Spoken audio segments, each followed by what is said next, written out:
Well, Paul, what an interesting night. What an interesting night. Guys, share this. We know there's a lot of other live streams going on. There's a lot going on. It doesn't look like there's going to be the chaos and the mayhem that we thought there was going to be down in Aston. But what do you make of this, Paul? I mean, obviously, you're from a footballing background. You've literally probably the only person in our movement that has worked at the highest level for a Premier League club. If you were sitting in Aston Villa tonight, what would you be thinking? What would you be trying to do? Well, I think in the build-up to the game, Richard, what would have happened at a normal match, for an example, if it was Aston Villa versus Man United, as an example, at Villa Park, Saturday afternoon, 3 o'clock, whenever, in the build-up to the game, you know, the previous week, the Monday and the Tuesday, the police, the safety officer, the police liaison officer would have a meeting at Villa Park, go through the usual safety procedures. They discuss the stewarding, and they would take intel from the liaison officers from both clubs that deal with their risk element, what they call the risk element. And the risk element is basically the lads are likely or potentially likely to cause a problem before the game, during the game, and after the game. Now, before the game and after the game, it's not really the responsibility of the football club, or it wasn't back in the day when I worked at the Premier League anyway. Whether any of that's changed, I don't know. During the game, obviously, that is the responsibility of the stadium safety officer, who will be liaising with the police. But going back to your question, what would I be thinking if I was at Aston Villa tonight? Well, look, first of all, I think the first thing, Richard, is I've got a lot of sympathy for Aston Villa and their supporters tonight, because, I mean, look, it's a big club with a grand history whose reputation is now being, you know, kind of dragged through the mud a little bit, and all down to sectarianism. Let's get it right. You know, this is nothing to do with football. It's about intimidation, bullying, and anti-Semitism. Yeah, anti-Semitism. Yeah, because I just want to jump in there, Paul, because obviously there's bits and pieces of news coming through. Young Bob apparently has just been arrested. What we'll do, guys, obviously we're not going to run other people's live streams into our video tonight. But what we'll do, if we get any breaking news, obviously we can talk about the breaking news and discuss it. We've got a couple of videos we want to show you. Because again, I think what we've got to try and get across, Paul, is just the very, very seriousness of the situation that we're actually in as a nation. And I'm going to play 2 or 3 videos. And again, we've got some very special footage coming. Tommy's got a helicopter up there, so we've got some very special footage coming from the helicopter. We'll bring that after we play these first 2 videos. Let's get these videos played.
And they all just love Tommy, Paul, don't they? They just love Tommy so much. I mean, it's unbelievable. But do you know what that reminded? By the way, we've got 1,600 people in here tonight, which is really good because I was expecting, with a lot of other streams going on, not to get that many. Paul, you muted, mate? I think you're muted. You're muted, mate. There you go. Yeah, lovely, Richard. Look, Richard, before we go any further, can I just finish off what I was going to say earlier on? Sorry, Paul. Yes, I cut across. Yeah. I mean, look, the bottom line is talking about, the football club. Look, what's happened here is that talking about, I started talking about cowardice, and really, it's strange that I finished with that word when you mentioned the arrest of young Bob, because what we're seeing here is cowardice. Because look, the authorities have bowed here to local Islamic pressure to ban away fans.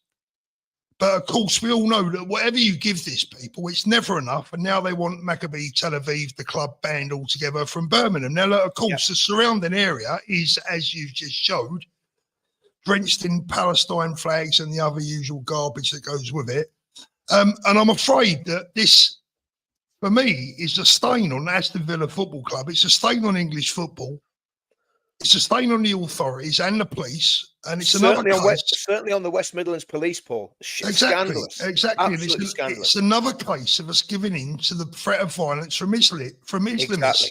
Now, I just say this to finish off with: look, the police are well versed, very well versed, in dealing with problems at football matches up and down the country. So, if they can deal with West Ham versus Millwall, if they can deal with Celtic versus Rangers, Liverpool versus Man United, I'm sure they can deal with Aston Villa versus Maccabi Tel Aviv when there's no away fans even present.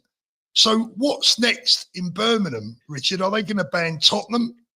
Well, this is the whole thing, Paul. This is the whole thing. And this isn't about, from what I can see, and again, I'm sure people in the comments can keep us right. From what I can see, it seems to have been a bit of a fart in a spacesuit. It seems to be a bit of a damp squib. There don't seem to be too many people at this event. I think I know why. And I'll tell you in a minute. But go on, carry on. No, go on. Tell me why you think, Paul. Well, I think if the elders had used their loaf, Danny. Richard. I'll tell you something. I've got something to tell you about Danny later on. If the elders in the local Islamic community used their loaf today, they would have told their youngsters to stay away. They've already won. Yeah, exactly. They don't need to be there. No, exactly. They do not need to be there. Yeah. They're playing the long game, and the clever advice to them tonight will be to stay away. You've already won. Yeah. Keep your powder keg dry for another day when we feel that you might be needed. I absolutely agree, Paul. Absolutely agree. Tonight, and I think that's why I think many of them will listen to their elders. Hopefully, the hope is that advice will have been given in good faith. I'm afraid I'm a bit more sceptical than that. Yep. I think they're very, very clever, and but look, at the end of the day, like I said, the big question for me is, look, if I was an Aston Villa fan, I wouldn't go to that game tonight. I'd boycott it. I want to see Villa Park empty. Yep. Exactly. And say, do you know what? If you're going to allow this to affect our national sport, the game that we gave the world, the beautiful game, the most popular sport in the world across so many nations, right? If you're going to allow a few local nutters to tell us that this can't happen, then it's not going to happen altogether. We're not coming. Exactly. And that's the thing. It's and the reality is they can't really lose, Paul, because if they don't get a massive crowd, they'll just say, "Oh, they were terrified of the far right," right? They'll just play the victim. Yeah. And if they do get a massive crowd, then it's a great victory. We mobilize tens of thousands of people. I want to play a couple more videos here, Paul, if I may. But before I do that, one of the things when I was watching that video earlier, the one that I spliced together of all the Palestinian graffiti and the flags, that reminded me of Belfast in the 1980s. When I first went to Belfast, there was Irish tricolours everywhere. There was curbstones painted. There was, still hunger striker memorials all over the place. And these people are doing exactly the same. And even the way they're radicalized. This is where we're going. I know. This is where we It's are where heading. it's where we are, Paul. It's not where we're going. It's where we are. And you know, when I went to Belfast in 1987, the lads that I served with and me, we were all from areas with big Pakistani Muslim communities, and we said to each other, in 20 years' time, there'll be bombs on the streets of England from these people, right? Do you know what? We were totally wrong. It was 18 years' time. It was 2005 when the first bombs started going off. But we could see it when we were kids. You know, like I say, I've known about this since 1984, probably since 1982. And you know, it's not getting any less. And the powers that be, and in a way, it would actually be really good if the jihadists and the Islamists got a crowd of about 10,000 people there, because that would really hopefully wake some people up. If there's only a couple of hundred there, it just shows that, you know, that Ahmad Yaqub, Better Call Afzal, as I call him, it reminds me of Saul Goodman out of Breaking Bad. Except he's not as articulate as Saul Goodman. But these people are very, very dangerous people, Paul. Very, very dangerous. Absolutely. And you know, Afzal's not Afzal. Ahmed's tagline is, for every offense there has to be a defense. Yeah. You know, so basically he's saying, you know, oh, there's a defense for every offense, right? That's his thing. I want people to hear this. This is the confidence these guys have got. Now, this again, these videos, I'm putting these up specifically, Paul, to wake people up.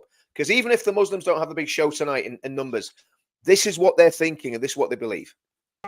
Just have a look at this. We have to be a part of those ghuraba who stand firm on our aqidah and our practice and our deen and never, ever apologize. We're unapologetic. Never, ever compromise. We're uncompromising.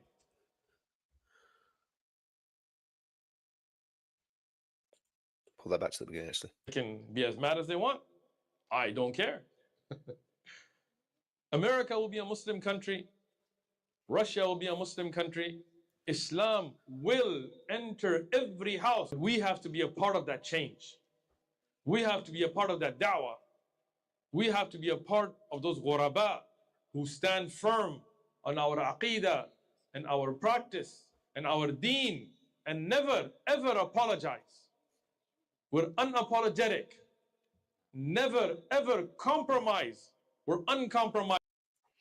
And again, that guy there, okay, he's not saying anything illegal. He's on about, you know, promoting his faith. He's got a right to do that. I'd be saying, I want every house to be Christian. That's fair enough. But the next one I'm going to show, Paul, and I showed you this earlier. Now, this guy is a lawyer. He's speaking at a meeting in Birmingham.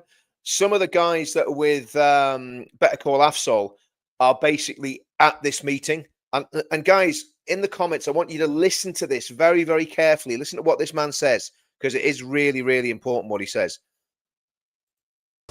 But for one, for the armed to ourselves, but for one, for the armed resistance to Israel, those within Palestine and those from Yemen, Lebanon, Iran, and citizens of all countries of the world, Muslims and non-Muslims, who have paid and continue to pay the ultimate price for their armed resistance to the Zionist entity. May they succeed. Long live the Intifada. Long live the armed resistance. Now, basically, Paul, there he is 100% glorifying terrorism, and he's 100% supporting Hamas. It's as simple as that. He might not have used Hamas, and he's been very clever the way he's done it, because obviously he knows, he's a lawyer, he knows how to work his way around the law. But he is absolutely calling for the destruction of Israel. He's absolutely calling for the murder of Jews. And, well, let's listen to what else he's got to say.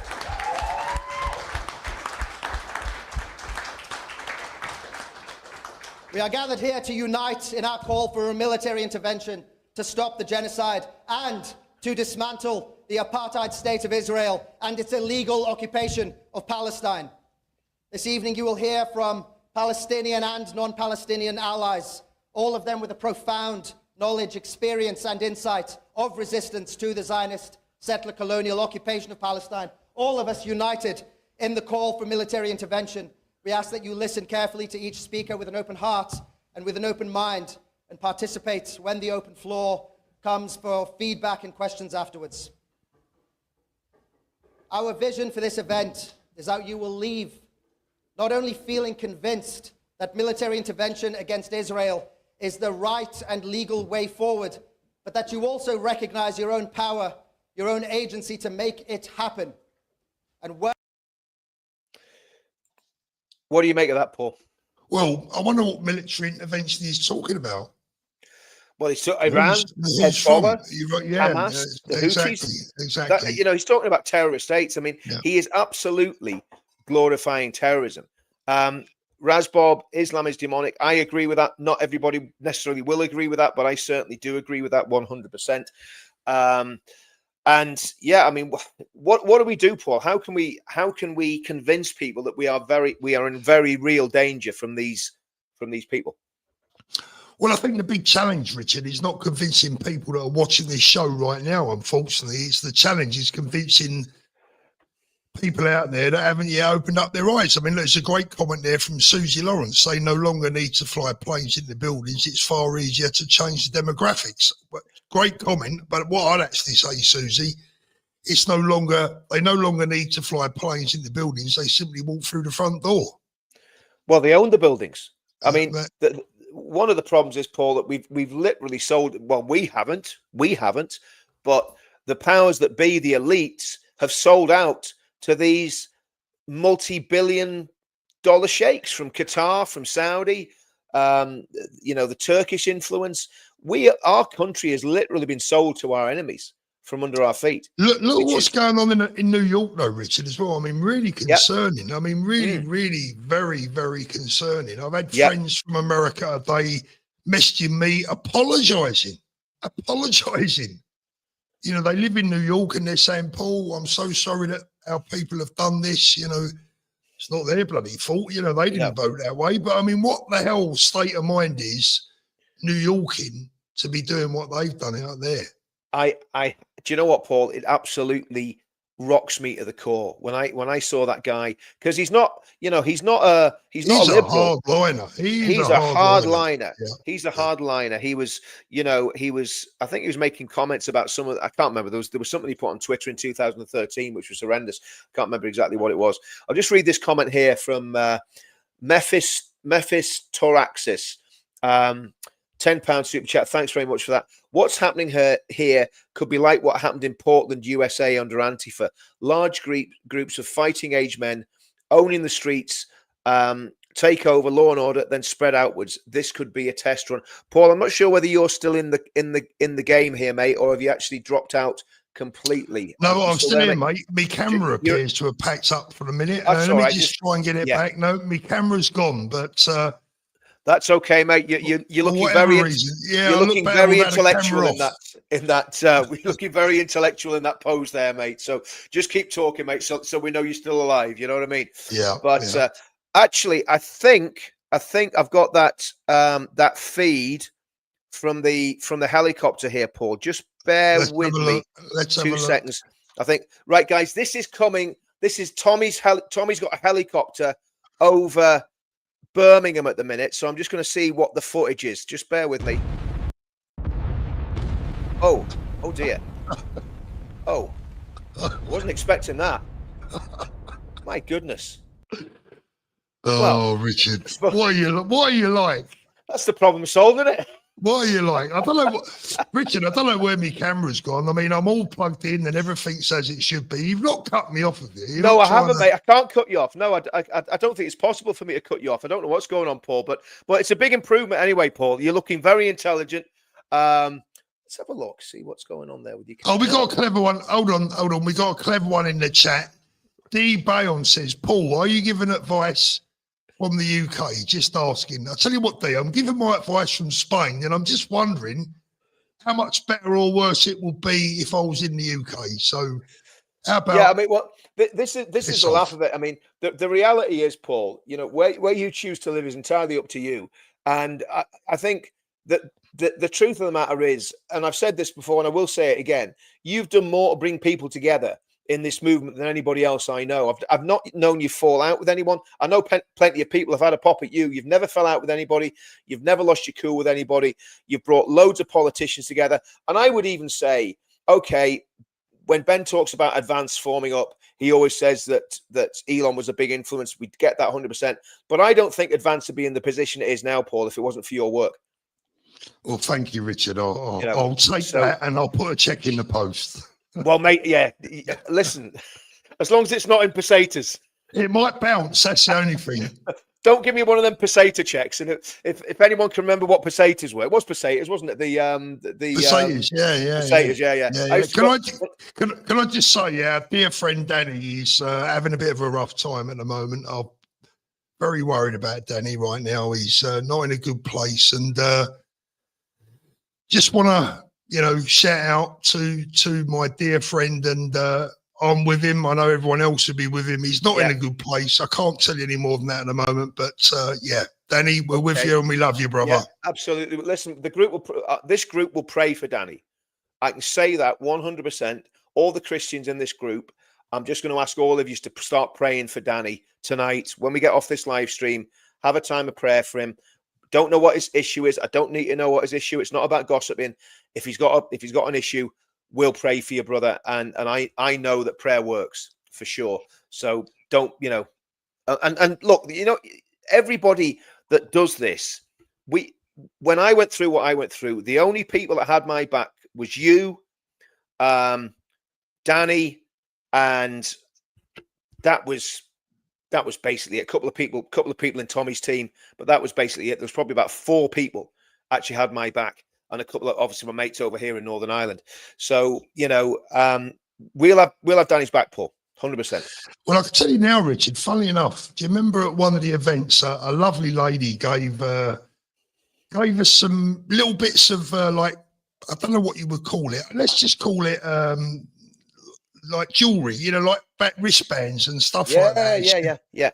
This will help keep you boys safe. Danny has been wearing his crucifix that she gave him. Lovely. Yeah, I remember that now. Yeah, I remember that. He's been wearing that crucifix for the last 48 hours, and he's told me it's brought him a lot of comfort. Good. That's brilliant.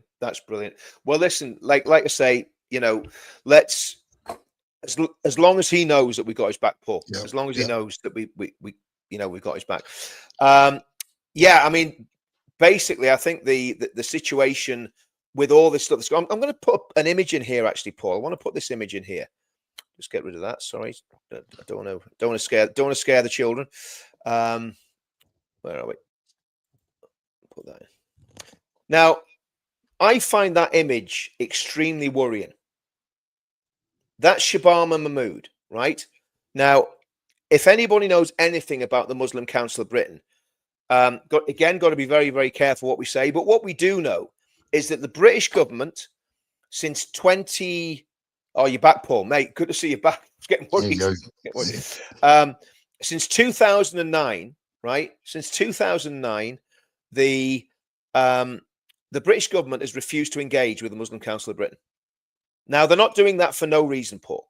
You know how much they love to bend over backwards to any Muslim organization that they think is moderate. Yeah. There are very good reasons that the Council of Britain was set up by people that were involved in Jamaat-e-Islami and the Muslim Brotherhood.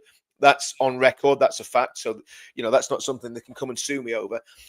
Are the connections there now? Well, again, I'm not going to speculate, but draw your own conclusions from the fact that the British government won't deal with them. And our Home Secretary is standing there, obviously, at one of their meetings or at an event where the MCB has got to stand in front of their banner. What does that say about the Home Secretary, who says that her Muslim faith is the most important thing in her life? Well, I think we know all we need to know about this woman.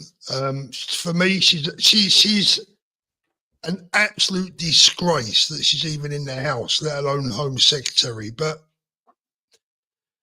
she's been voted for. We know who's voted for her. And, it's up to us to do something about it the next time the chance comes to vote. Well, I mean, the Better Call Afzal and the Chuckle brothers were outside her office, protesting against her. So maybe she won't win the next election, Paul. Yeah, exactly. They want to go even harder. Oh, absolutely. Of course they do. I mean, that's the thing. Israel can send Lammy a new pair of Bang Boom shoes. Okay. Brilliant. Rodney James, and we don't know whether these are going to Paul's or mine. I'll just go through them. We're streaming from Richard's tonight, by the way. Streaming from my. That's why I got cut off. I'm sure he's clicking me off. No, we could still hear you, Paul. We could still hear you, mate. You weren't Oh, properly cut right. off, Yeah. mate. It's Okay. just, Yeah. it's Yeah. when the telephone goes totally dead. You know, you crossed the line. Do you know what I mean? Yeah. Yeah. There's some good stuff in the comments tonight as well. I'm just whilst you're talking, I'm just read having it out, Paul. Just read them out. Read them out. I'm mate. just read them out. I'm spinning through them. There's so many, Yeah. but yeah, lots of good points. There's one or two adversaries in the comments, which always welcome their viewpoints as well. We're not like the left; we do actually listen. Oh, absolutely, absolutely. I mean, it's funny what you were saying the other night, Paul, because my mate was saying to me that basically what we really need is people that don't agree with us politically that will actually come in. They won't come on. No, they won't come on. They won't come on. And you know, it's a shame. There's one particular lefty on YouTube that's dedicated a whole video to myself and my channel, and I dropped a message quite politely and said, listen, you know, you've had your say about me, so why don't you come on my channel and we'll discuss it? Never heard from him. Yep. Well, I'm not surprised. I'm not surprised by that. I'm not surprised by that. There's actually something on Twitter here, Paul. I'm actually going to share this because this is quite interesting. Just bear with me 2 seconds, see if I can get it in the screen. So let's have a look. Right.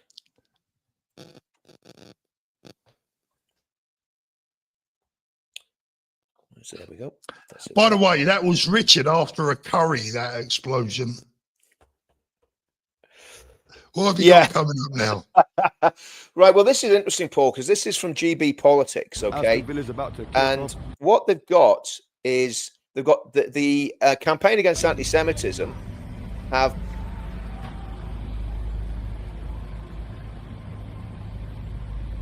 I think it's a great idea. I think that's really, really clever. Birmingham, guys. Aston Villa's about to kick off at 8 p.m. Superb.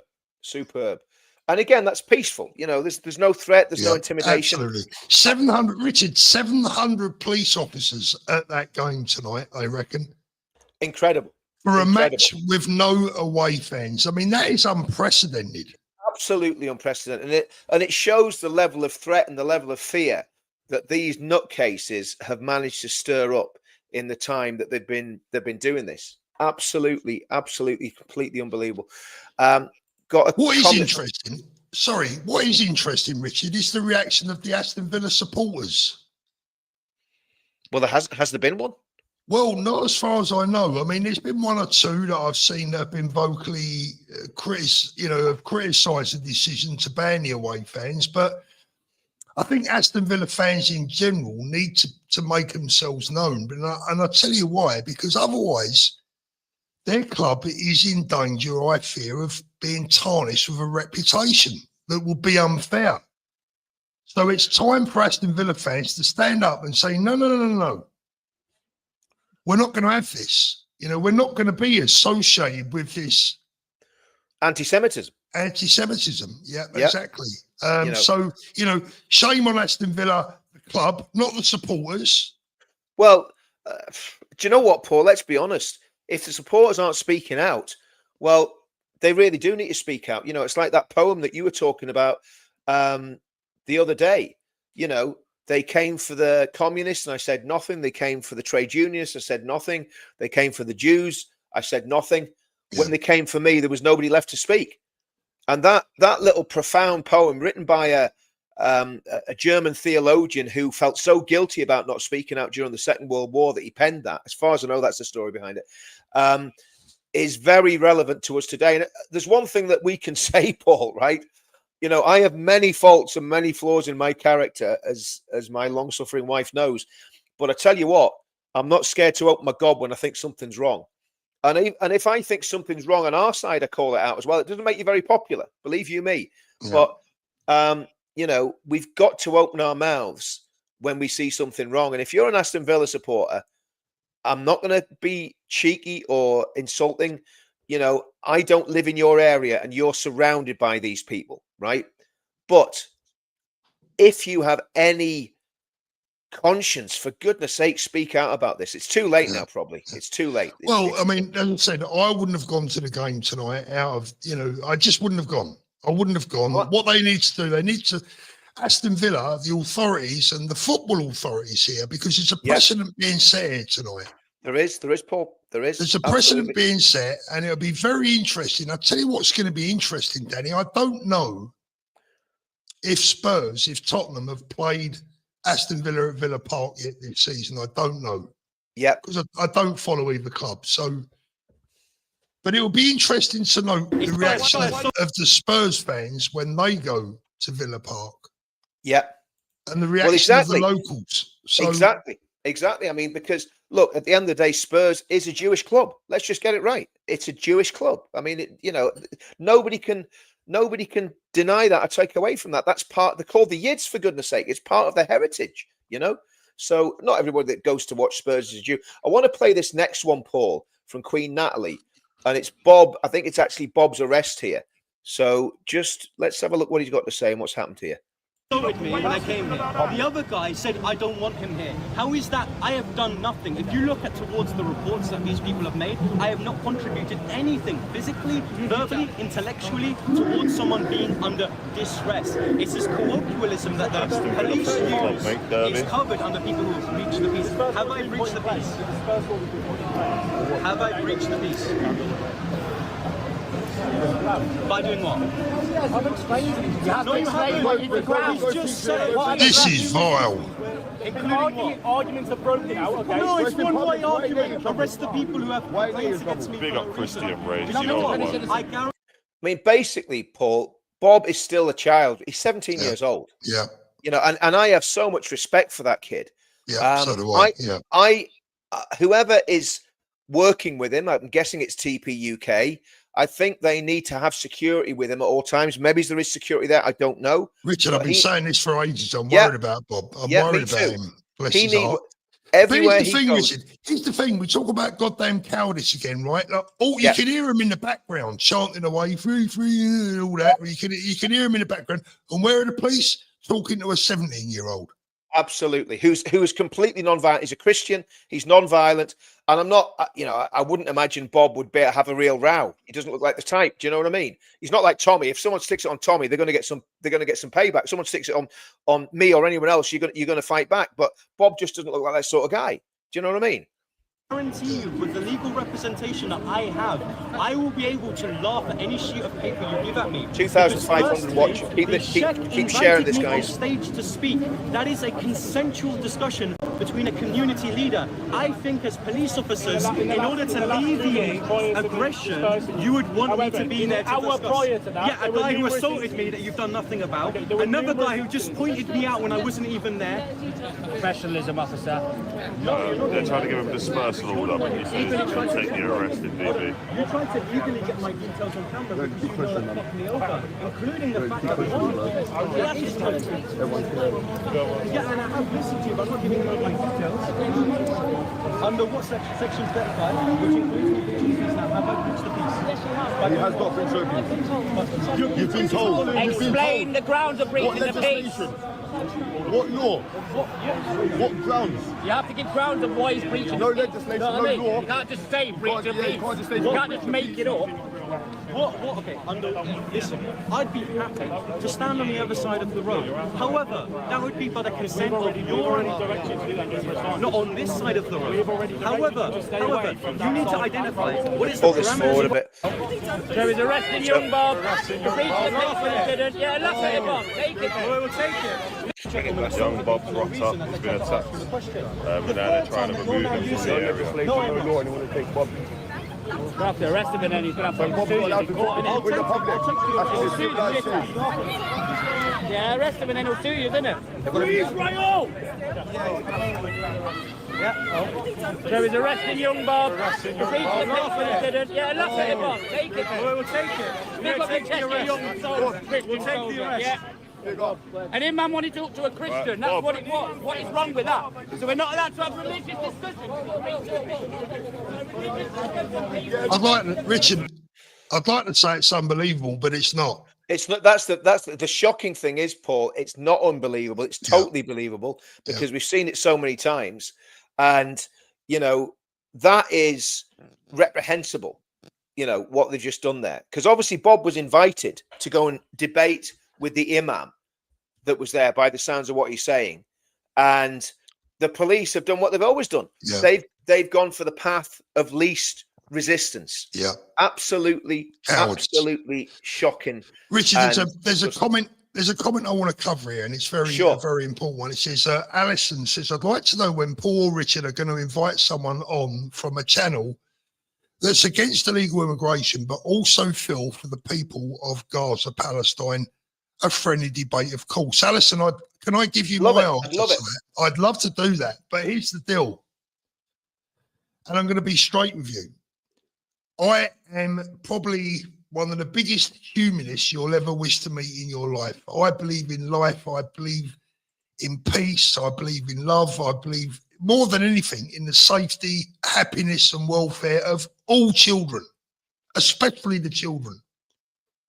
And when I see the kids in Gaza that have been hurt for whatever reason, whoever's done it, whether it be a bomb, a friendly bomb or an unfriendly one, there's no such thing as a friendly bomb, is there? They all do the damage, right? But however their injuries have potentially been inflicted, it breaks my heart. But here's the deal, Alison, right?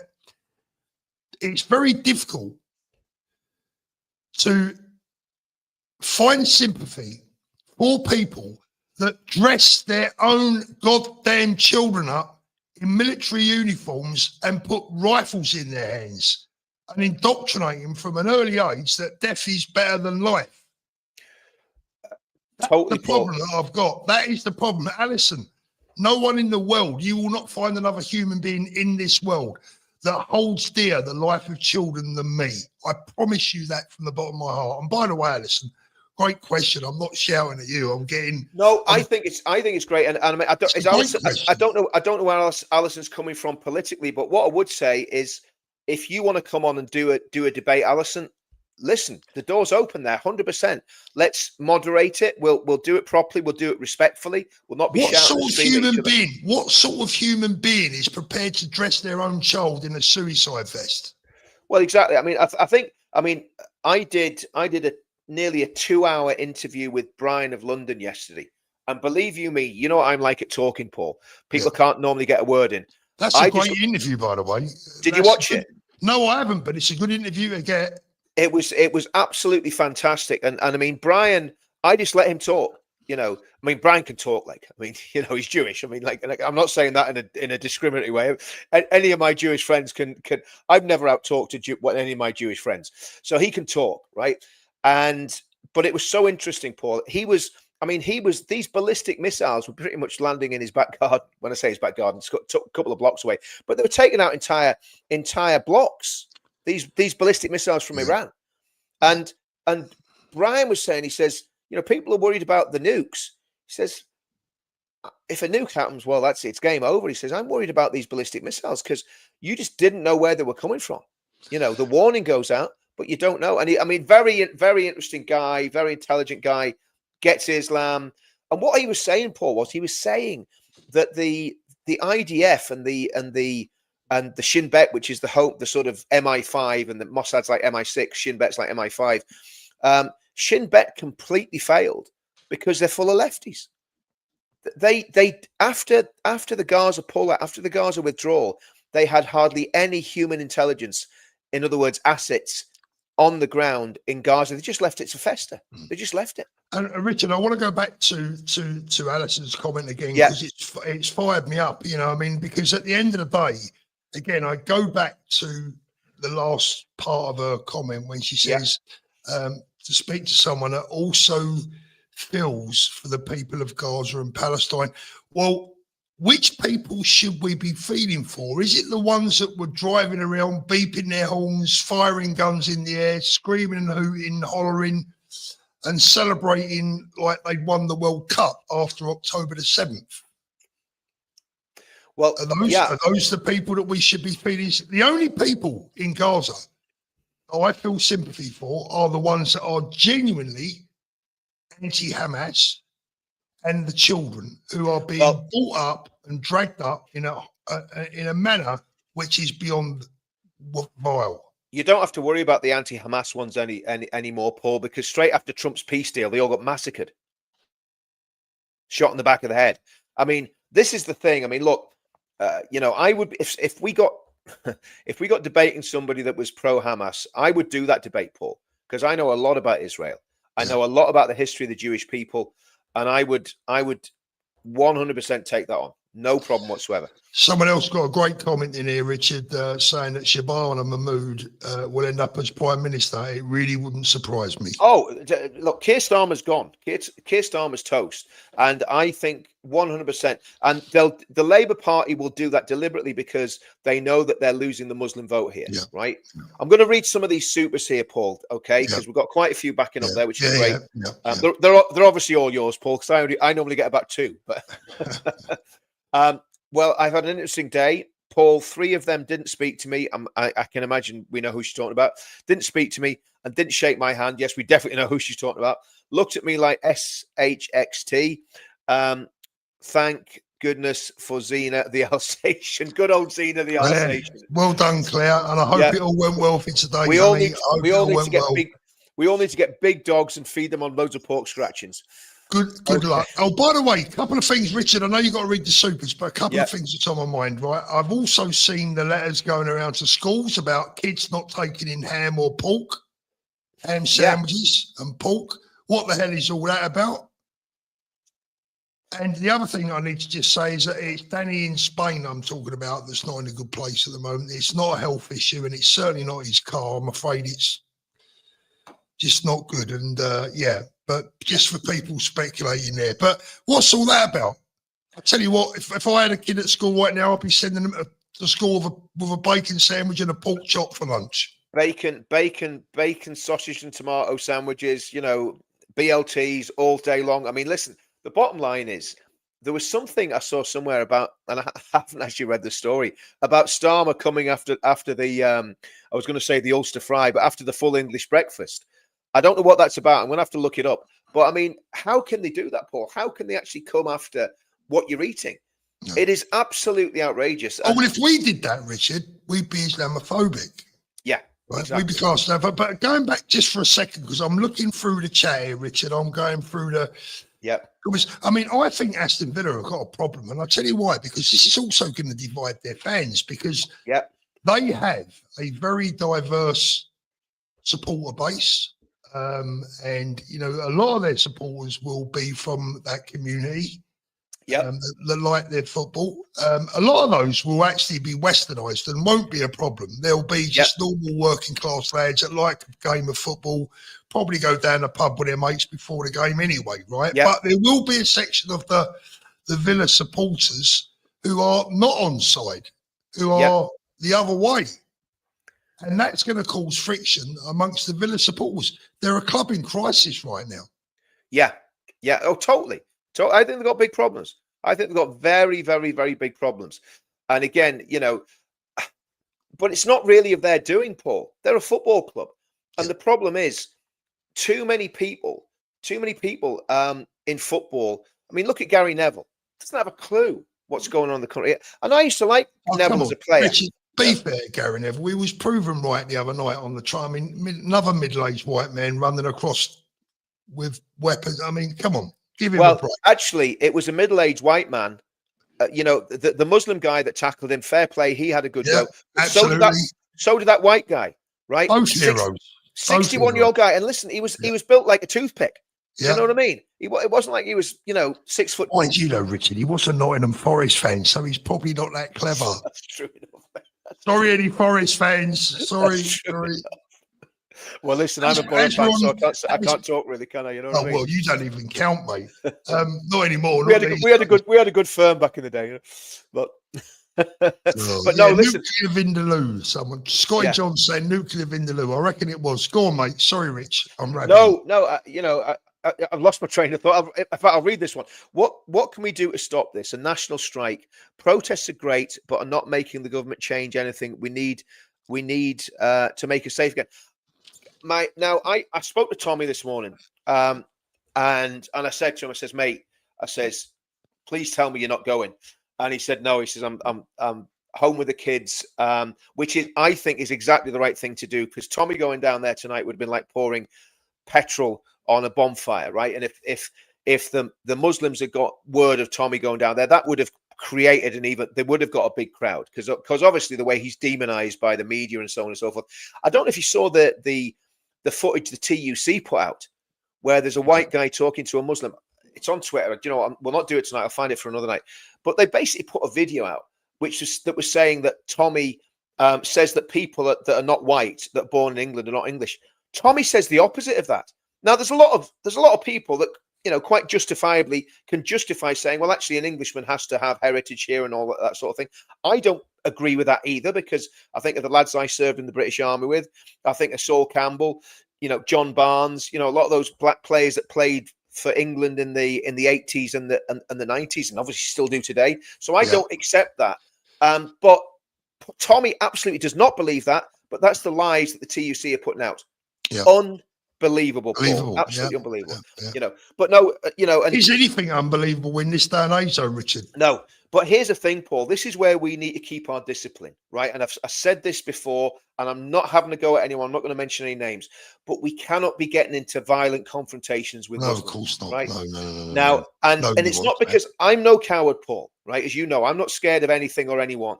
But here's the thing. If we do that, it plays into the state's hands. It plays into the Islamists' hands. It plays into the far left's hands. It plays into the media's hands. What we need to do, we've got a plan. The plan is a very, very good plan.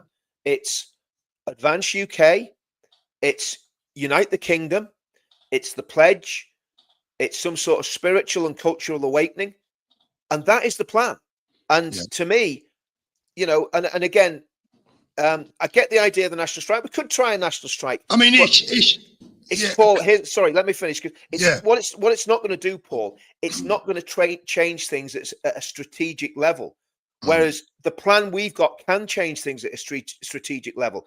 And again, I've actually, by the way, guys, 12 noon on Saturday, I've got Ben Habib on my channel.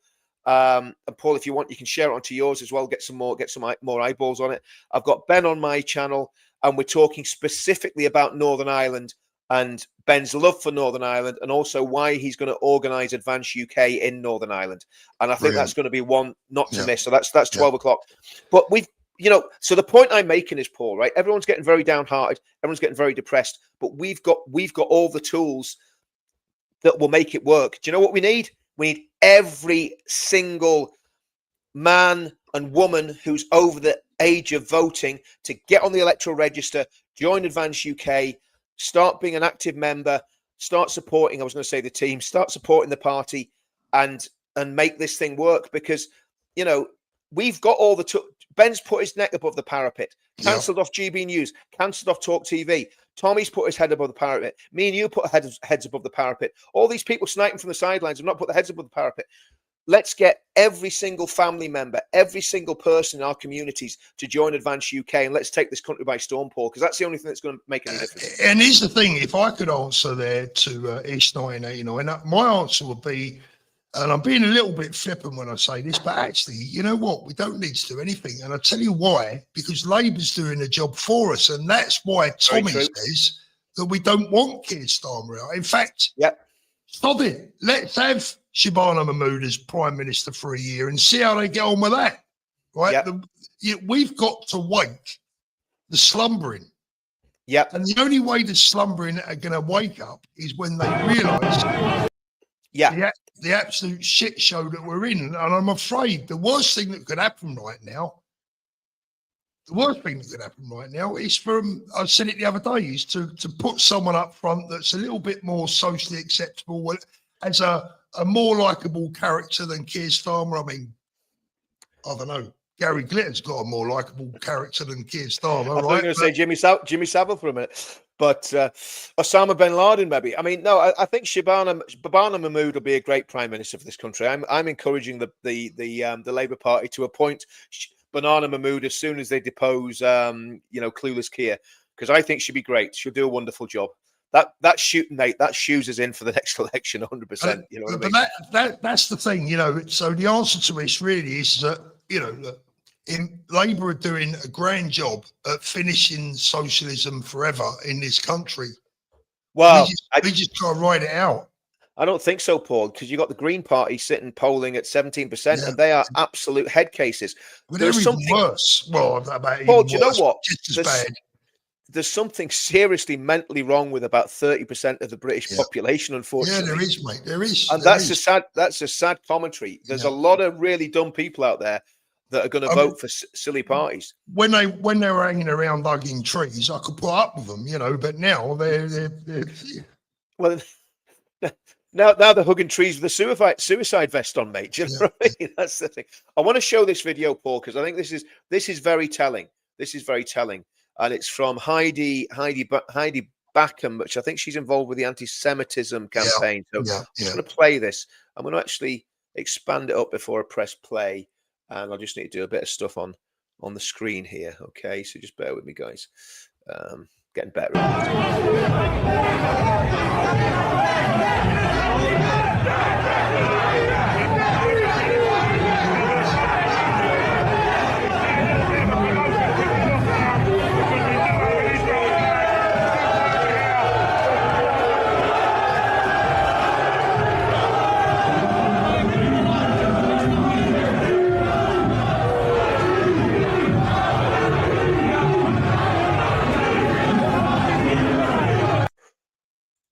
What an incredibly brave woman, Paul.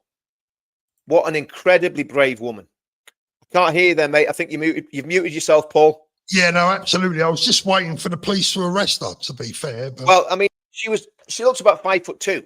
Yeah. And you know, and again, built like a toothpick, you know. And she was standing there. That is courage. That's courage, Paul.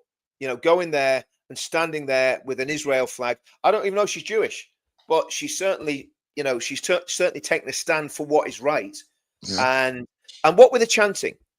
Death, death to the IDF. That's what they were chanting, which has come from that vile, disgusting creature, Bob Villian, or whatever his name is. Yeah, yeah. And you know, this is where we're at, Paul. This is where we're at. I want to.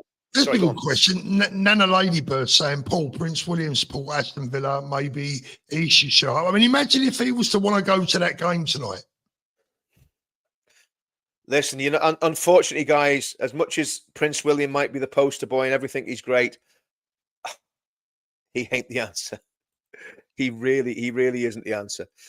And that's sad, you know. But Deus Volt, God wills it.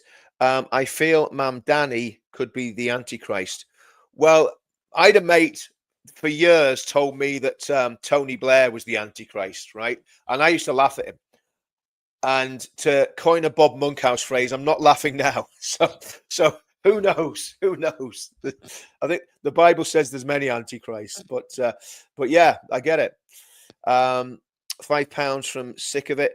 As a Villa fan, seeing the lawyer in a Villa shirt speaking for me allegedly. Yes, do you know what? Yeah, that is absolutely right, brother. Because do you know, I don't believe that guy's ever kicked a football, let alone been to a Villa match, right? Or supported Villa. Yeah. Because, wait, look, he's just a wrong, and I'm not going to go into details. But in fact, do you know what? I am going to go into details. I am going to show you something here tonight, guys. Right, let me just take the Twitter feed thing out first. Is that the right one? Yeah. Just while you're finding that, Rich. Oh, okay. Right now, again, what I'm saying here, it's not defamatory. I'm not suggesting for 1 second that these people are anyway involved with the people that are standing around them. The gentleman standing to the right of Ahmed Yaqub, and that's Yaqub in the middle there, is a gentleman called Aqib Khan. His brother was Akil Khan, and if anyone knows the Rape of Britain films, he featured prominently in one of those films, even though we never got the guy on camera. The guy standing to the left of Ahmed Yaqub is a guy called Gaz Khan. He featured in one of the Rape of Britain films. The guy that is circled with the red pen round him, that is Ayub Khan, who is the local MP. Gaz Khan, who's the guy dressed in white, his brother, I think, featured in episode 2. He was the gentleman that got doorstepped by Tommy at KFC and just called him a racist and wound the wind up. Now, I'm not suggesting that Ayub Khan or Ahmed Yakubu are in any way involved, and this other fella standing to the right here, we were looking at him as well. I'm not suggesting for 1 second that any of the gentlemen that weren't in those documentaries are in any way involved in grooming, but they keep strange company. They keep strange bedfellows. That's all I'm going to say on that. And of course, they're lawyers, they're barristers. You know, I suppose grooming gangs need lawyers and barristers and all that sort of stuff. But that's what we're dealing with here, guys. We're not dealing with normal people. We're not dealing with people who live and move in our world. And when you listen to the rhetoric, you listen to the way they talk, they're not like us. They really aren't like us. And if you listen to them, the way they were surrounding that woman, you know, that was holding an Israel flag, who would, Paul, if you went to one of our demos, right, there was a 5'2" Muslim woman with a hijab on, holding a Palestinian flag, you wouldn't start chanting at her. You wouldn't start abusing. No, some people might, but I wouldn't. You wouldn't. No, in fact, what I would do is make sure that nobody actually physically assaulted her. Exactly. You wouldn't need the police there. You wouldn't need the police there at all. No. Exactly right. Exactly right. You know, and this is what we're facing, and it's happening time and time and time again. I want to show a video here, Paul, that I think will cheer everybody up, because there's that much bad news. We want to get some good news in there. I don't know if anyone's seen this. Right. So this was a Somali gentleman that tried to mug a young lady on a train. Unfortunately for the Somali gentleman, he crossed the line when there was a UFC black belt cage fighter in the same carriage, and it didn't end well for the guy that was attacking the young woman. Listen. I'm a black belt. I'm a professional fighter. Right? Okay? So do not move. Okay? Right? You just have to see on the phone to someone on the train, right? You don't leave it anywhere. Stay on the floor. Stay on the floor. Stay on the floor. Are you guys on police? I didn't. I just wanted someone to call the police. Yeah, Pull it forward a little bit because it goes on quite a long time. But it's interesting what came out of the guy's pocket at the end.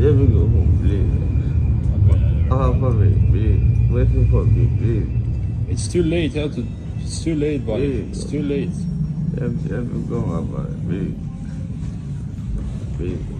And look how long it's taken the police to get there. I mean, that's about 5 minutes into this video. I've fast forwarded it. Just wait till the very end. You'll see. Look at that. That's what he had in his that's what he had in his back pocket. Yeah. Yeah. And you know, fair play to that guy. And I am 100% behind the Have a Go heroes.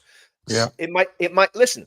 It's like anything in life. If it goes wrong, you're absolutely screwed. Let's get it right. You're dead. But if it doesn't go wrong, then you've done a very, very good service. And I think people have got to be ready. And obviously, I know that most people probably aren't physically capable of doing that. But if you're still physically strong enough and capable to have a go, and you see something like that happen, you know, my position is like Trump. You get up and you go fight, fight, fight. You don't just roll over. But no, great video that, Paul. I thought that's some good news. That's some good news. And you know what we're in now. We're in a battle for our nation. Everybody's battle's different. We've got 3,000 people watching, by the way. Everyone's battle's different. And you know, this guy's a cage fighter, so he's able to do that. Me and you, Paul, we can actually string a few sentences together. We're pretty good at that. We're pretty good at waffling and having a bit of a laugh and making things light, even though they're very serious. Do you know what I think we do? We take very serious issues and just take the piss out of them and just make people laugh. Well, we do our best, Richard. I mean, it's not always easy. Here's one for you. Look, Mr. Tuesday. You got to stop eating that Vindaloo, Richard. It's happened again, mate. You got to stop eating that Vindaloo. By the way, Richard, I announced yesterday that Christmas Day this year, I'm going to be live all day. I'm inviting everyone to my place on Christmas Day. I'm coming, mate. Yeah, we're going to have dinner together. Absolutely. And we're going to be there for the people that have got no one to spend Christmas Day with. Well, now they have, because I'll be there all day.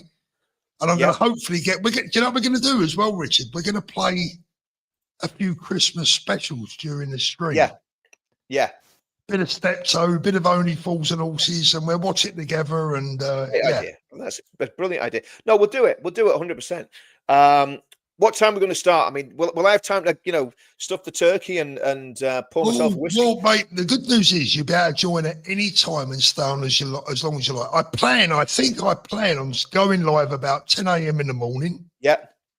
I'm going to announce dinner time beforehand. So if we're going to have dinner at, say, 3, I don't know, 2, 3, if people want to get their dinner ready for that time, we can sit and eat dinner together. If people don't mind me watching me shove I don't know if I can even get a Christmas dinner out here. I bloody better be able to. Mate, I'll send you one in the post. Do you know what I'm going to do, Paul? I'm just going to drop GB News' live stream in here, and there's a reason why I'm going to do it, okay? Because there's a lot of there's some good footage here, and it would suggest that there's not a lot of the enemy have turned up. It looks like it's been a bit of a false flag. So let's have a little look here. So that is obviously live from the protest. It's maybe pulled back a little bit. Let's just draw it forward a bit, see what's going on. It's probably going to be pretty much the same. That is not 300,000 people, Paul. No. There's only one man in this country that can put 300,000 people or 1 million people on the street. You better believe it. And his name's Tommy. His name's Tommy. Richard, do you want to get through some of them supers? Because you've got I'll check this out, mate. Let me just get this out of the screen here. So it's just to let people see, because obviously people have actually been nice enough to come on our channel, Paul. I want to let them see what's happening. This is about what's happening in Birmingham. I want them to see what's happening because, and be able to give a big picture of what's happening. Because if you're just watching one live stream, you're not getting all the bits that we're getting. And to get 3,000 people watching us too, when there's better streams going on, is a very big compliment. So thank you, everyone, and give us a thumbs up. Paul, there's never a better stream than me and you, mate. Don't forget. Modesty is just one of my things, Paul. I'm just ever so humble. Thank you, Shen. Shen Media becoming a member, absolutely fantastic. Jenny, thanks for this. Richard Paul, why can't the centre-right unite for the sake of the country? How long do we have to sink? It's all about egos, because I would even work with reform. Jenny, can I be honest with you? I agree with you, right? I do agree with you, but here's my take on it. And I've got to say this, and look, I've got really good mates in reform, like at senior levels in reform, right? And we just don't agree on it. We don't agree on it. But the problem I've got is this. If I wanted to join reform, I couldn't. Paul couldn't join reform because we were in a party called For Britain, which was not a far-right party. In fact, reform has actually more right-wing policies now than For Britain did when we were members, Paul, right? Yeah, well, we can't join. Yeah. We can't join because it's on Nigel Farage's prescribed list. And it's deliberately because of the connection with Tommy. It's deliberately because of Anne-Marie Waters, not because of the policies, not because of the people that were involved, but he didn't like people that were in the party. He didn't like the leader of the party, Anne-Marie. And now that he might be trying to pull something together, I think it was very telling that they didn't win that by-election in Wales. Again, they still haven't got the groundwork done to win a by-election. I don't believe they have the trust of. I don't believe that Nigel Farage has the trust of the people. No, I mean, and when we're saying the people, we're on about us, Paul, right? Yeah, we're on about us and all our, lovely subscribers and people that come, 3,000 people sitting watching us. When they could be watching the million plus that went to the United Kingdom. The 10 million that watched it. But Jenny, and the 10 million that watched it. But Jenny's question is a very good one. Jenny, it is. I'm as frustrated as you because believe me, I've tried to unite people. I've tried to bring all sorts of people together. I've spent days and weeks on the phone trying to just make two people talk. And you know what? Their egos are bigger than their love for the country. But it's not. I think I can safely say this and put my hand on my heart and say this, Paul. It's not Ben's ego. It's not Ben. No, absolutely not. It is absolutely not. There's other people that have, and I did a video the other day, and I probably got myself into a bit of trouble, but I called a few people out on it, a few YouTubers, and listen, people should have stood with Ben when Ben started that party. People should have said, "Yeah, we're in," and they're not. No messing about. No, We're you in. know that we're in, and that says everything you need to know, Paul. To be honest with you, that says everything you need to know. And all the YouTubers, and I'm excluding Dan Wootton in that, because Dan has always played a very level bat, and he if Reform do something good, he bigs them up. If Ben does something good, he bigs them up.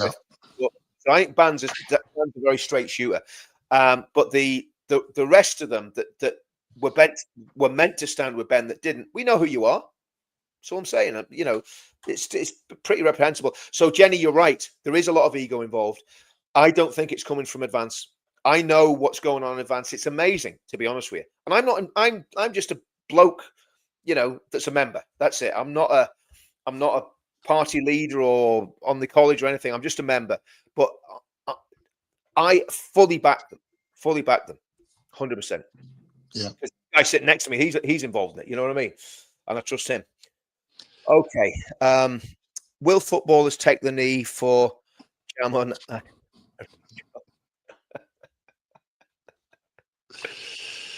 Oh, mate, you're on it tonight. Okay. Stevie G became a YouTube member. All these members I'm getting, Paul. I'm loving it. He weren't about football, in his day. Who, Stevie G? Yeah, there was a guy. This guy I was in the military with called Stevie G. He was one of my platoon sergeants. He was an absolute maniac, brilliant guy. Ephesians 5:11 have nothing to do with fruitless deeds of darkness, but rather expose them. Absolutely right, Bess. Absolutely right. Hi, Paul Richards. Someone translate that for me. Okay, so he's saying he likes his ham tapas. Very much. Yeah. I like ham tapas. Yeah. Ham tapas is good. £2 super sticker. Thanks for that, Tony. We'll get through these right now. For anyone struggling, listen to the song Rescue by Lauren Daigle. It helped me. Yeah. Get that for Danny, Paul. Get that song for Danny and get it over to Danny. Yeah. And do you know what? I found that the way that I don't have a massive amount of people following my channels, but see the people that do, they are so. There's a little community there. They've actually got each other's backs. Very connected. They've actually definitely got each other's backs. Might be Maya. Oh, it's Baraka.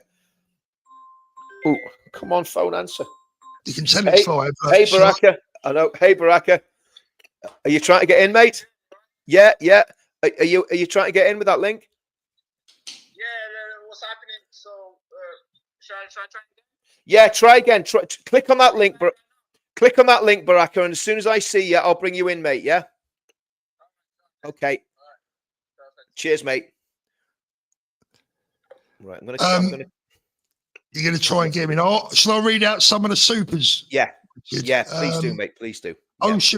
Ocean Pier, thank you very much. What if people are offended by halal meat due to the cruelty? We're a country of animal lovers. New York, what a mess! Absolutely, we need to ban it. Sheila Miller has sent you 1999, Richard. She says this is for Richard. I don't want him thinking he's left out. Sheila, love you. Thanks so much. That's really appreciated. Brilliant. Gladys, Ulster Fresh are the best, Richard. Yep. I don't know if that's Ulster Fry or Ulster Fresh, but either works. Either works. An Ulster Fry or something fresh from Ulster would be good. Claire's back again. Funniest thing, my son Bryn turned up with bacon rolls for us. They took a break and sat in their vans. P.S. Richard, can you ring me, please? Richard, give Claire a bloody ring, will you? Okay, I will, Claire. I will. Oh, I will. What are you Do like? You know what? I'm a terrible man. I'll give you a ring. Ish 1989. Feel scared as a lone parent taking my kids out. Oh, that's just horrible. Now I'm still not seeing Baraka, and I can't go back into any further back to get him. He's not getting in here, unfortunately. So, Baraka, if you're watching this, mate, keep trying to get in. There's nothing showing up there, and I've removed a whole lot of stuff so we can make room for you. But there's nothing coming there. Baraka, if you're watching, you're dealing with a dinosaur, right? But Paul, don't listen. I've told you, self-deprecating humor is not good. Don't talk about yourself like that, Paul. It's not nice. Shin media makeup. I know things I got told, and the only way Muslims will vote Labour is if Mrs.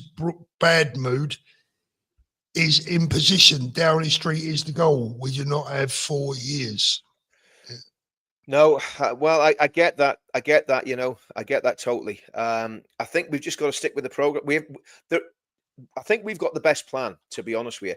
1989. I feel scared as a lone parent taking my kids out. That is dreadful. I just said, I know you don't listen to me, Richard. I just read that out a minute ago, but there you go. Well, it needs to be read again, Paul, because it's a very important message.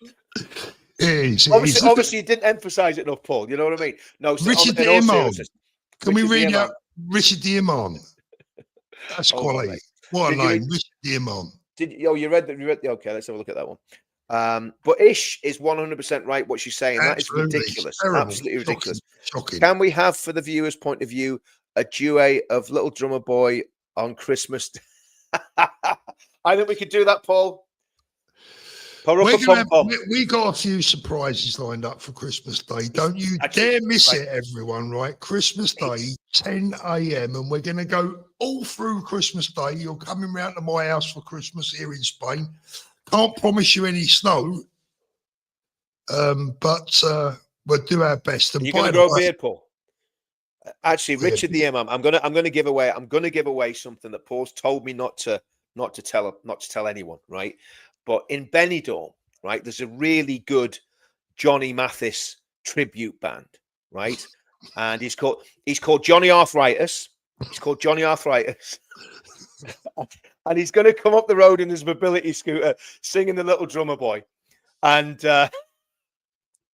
in fact, what we'll do, actually, rather than do a duet of The Little Drummer Boy, what we're going to do, Richard the Imam, we're going to have Paul and Johnny Arthritis doing a race down the hill in their mobility scooters. Oh, here we've got Baraka. We've got the legend that is Baraka. Add to the stage. Here he is.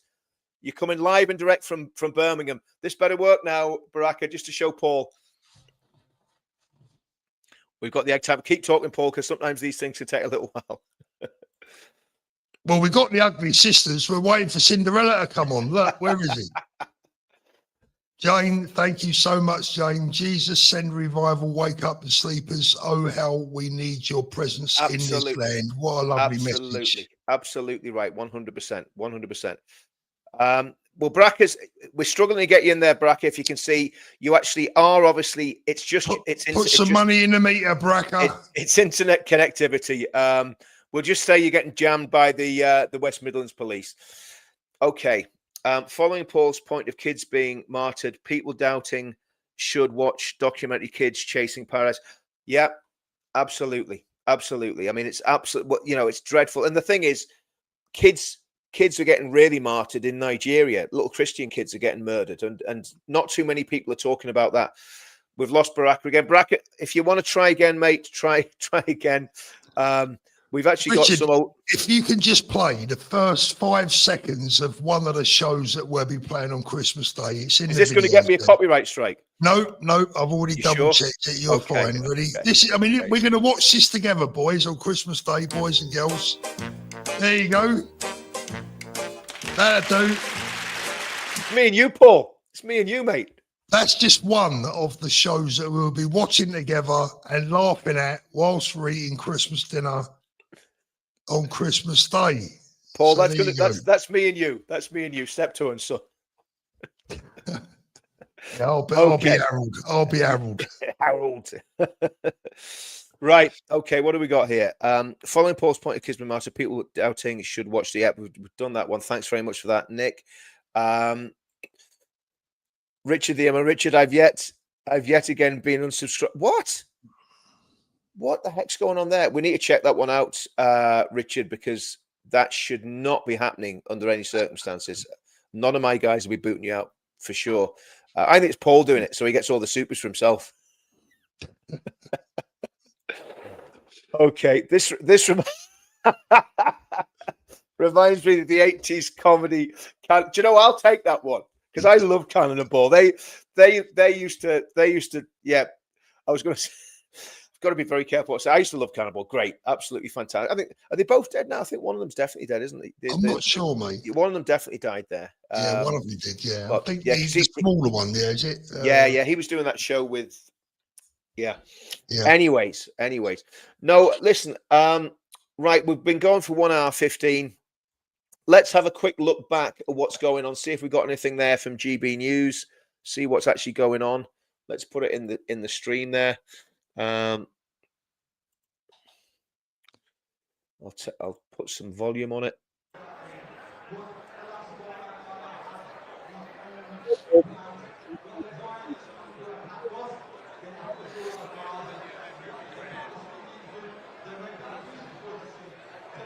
To be fair, it seems pretty well natured, Paul. Yeah. Which is great. That's what you want. You know, if people can I mean, I don't like the intimidation and the bullying that's been pushed by the the jihadi lawyers, but I think the reality is, if it's good natured and it's peaceful, well, that's something very British about that. Well, yes and no. I mean, at the end of the day, Richard, we've got to remember the bottom line is that our national sport has been affected today and influenced by sectarianism. Yeah. So I'm sorry, for me, the damage has already been done. True. To the sport, to our reputation as a country, to the reputation of Aston Villa Football Club, to the reputation of the West Midlands Police, and to the reputation of the authority that decided that Maccabi Tel Aviv fans would not be safe in Birmingham.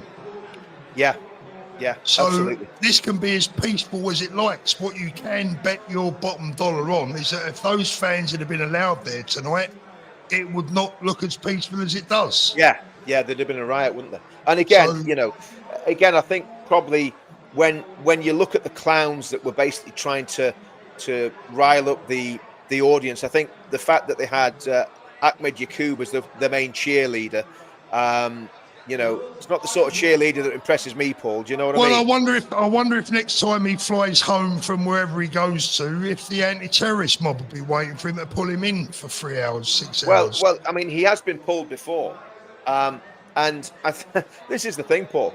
We probably need to revisit the whole idea of prevent, because I think there's something in that we can actually deal with.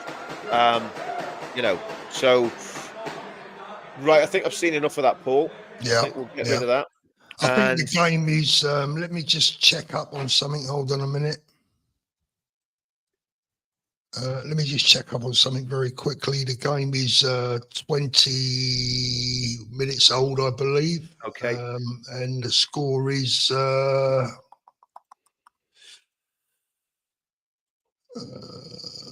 Let's have a look. I can't even see it.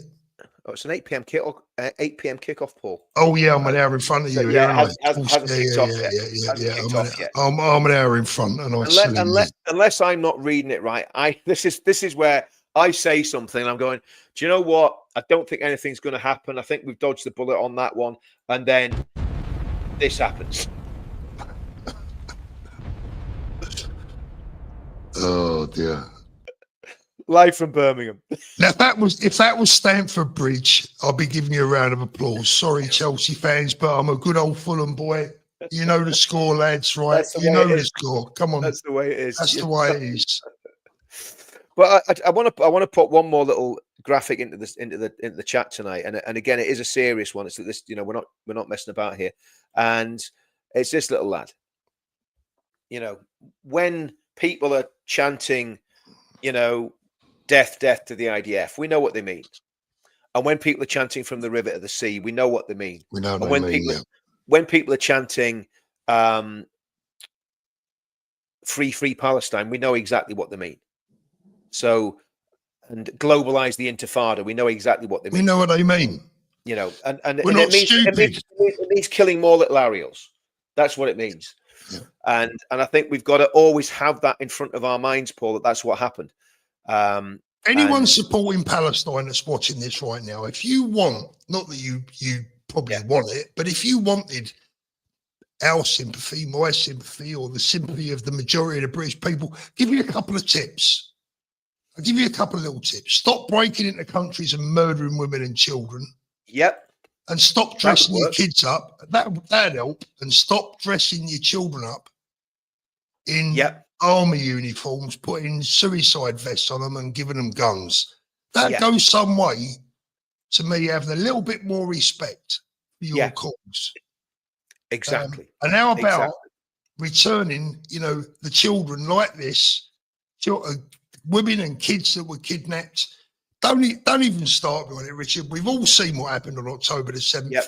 And people say, well, it goes back a lot further than that. Well, you know what? For us here in England and for me personally, that's when it started for me. Well, I mean, it goes back further for me as well. But what I'm saying is the latest round of what we've got now started on October the 7th, and I know who was to blame. Exactly. And I mean, you know, the Jewish friends that I've got, one of my friends, and I know he won't mind me saying this, his brother, and this is a guy in his 70s, very successful businessman, his brother had a heart attack when he heard the news of what had happened. You know, and the whole, I haven't seen Ivan for a little while now, but he basically, you know, I stayed with Ivan the night that Tommy got arrested at the anti-Semitism march, and the whole of the Jewish community was in absolute shock right the way through the world, not just in Israel, all over the world. You know, they were absolutely destroyed by it. So anyway, and I think I've told this story before, Richard, but let me just tell you this. Shortly after October the 7th, I was out for dinner with a Jewish family. And as we sat around the table, I thought, wow, they're going to be angry tonight. They're going to be, you know, they're going to be on it. Yep.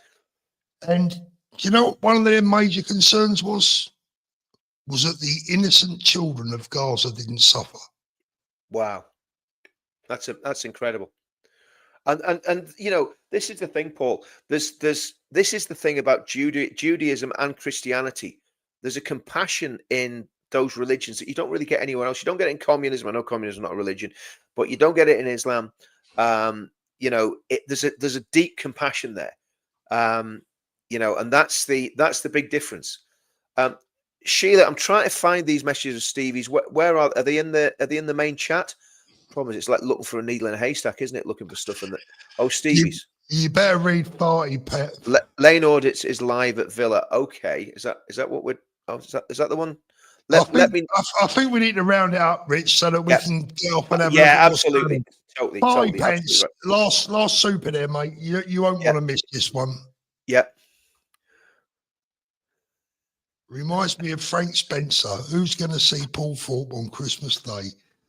You know what? Do you know the phrase that just came to my mind there? Go on. The donkey's done a whoopsie in the corridor. Do you remember that one? Yeah. Where he went up through the roof of the church. Rich, you're going to wear a Christmas hat on Christmas Day? I'm going to wear a Frank Spencer Mac and a Frank Spencer Berry, mate. That's what I'm going to wear on Christmas Richard, Day. please, Richard, don't put a Mac on. You'll get arrested. Not in my living room, I won't, Paul. We will when I've called the police. It depends on what I'm wearing under the Mac, Paul. You know what I mean? I'll be on the phone to the PSN. I'll be saying, listen, there's a geezer around. This is his address. He's wearing a Mac and a Paul, they know my address, mate. You don't have to tell them my address. They know my address already. You know, don't worry about that. He's on the internet right now, and he's wearing a Mac and a Father Christmas hat. Go on, get out of there. Right, let's go. Okay, guys. Well, listen, it's been absolutely fantastic. I was going to say it's been emotional, but I'm just going to just one last go. Right, we're out of here, guys. See you soon. Take care, everyone. Have a great week. God bless you all. See you later. Bye-bye. Bye-bye. It's good night from me. It's good night from him.